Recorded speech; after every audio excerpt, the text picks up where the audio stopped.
Connor, thanks. At 6:33 right now, big pause. President Donald Trump announcing yesterday a 90-day reprieve from those higher reciprocal tariffs that went into effect yesterday morning. Blaine, this was the immediate market reaction. The Dow Jones jumping 5% in minutes. The president's comments on the issue yesterday afternoon showed that there was concern about the stock and bonds market.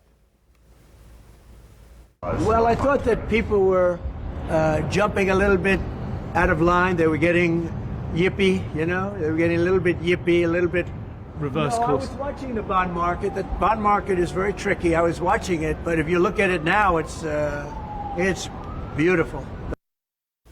Top officials claim at least 75 countries had contacted the White House looking for ways to negotiate before that pause. The reversal coming as a shock to many. The White House has been asked all this week if there would be a pause, and they said no, there wouldn't be, which led to a heated moment in Congress as one of President Trump's trade advisors was being questioned on the topic just minutes after the announcement. Listen.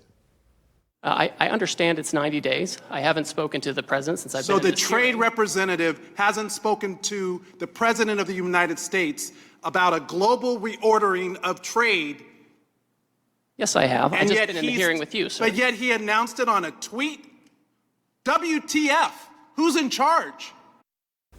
Some Democrats voiced concerns that some of the moves and the pause were to simply manipulate markets. There was another update, though, in that announcement from the White House. Goods from China now face, look at that number, a 125% import tax. Blaine, the president said that this was to do China's retaliatory measures against the U.S. tariffs. China is charging an 84% tariff on U.S. goods heading over there. Also, the blanket 10% tariff that went into effect Saturday, that is still in effect, which could still lead to higher prices for certain goods. And not to mention some of the other tariffs in place, the 25% on the non-trade agreement goods from Canada and Mexico, the 25% on steel, aluminum, and foreign cars, that is also still in place. Now with all that in mind, you're at home thinking, all right, what am I going to pay more for?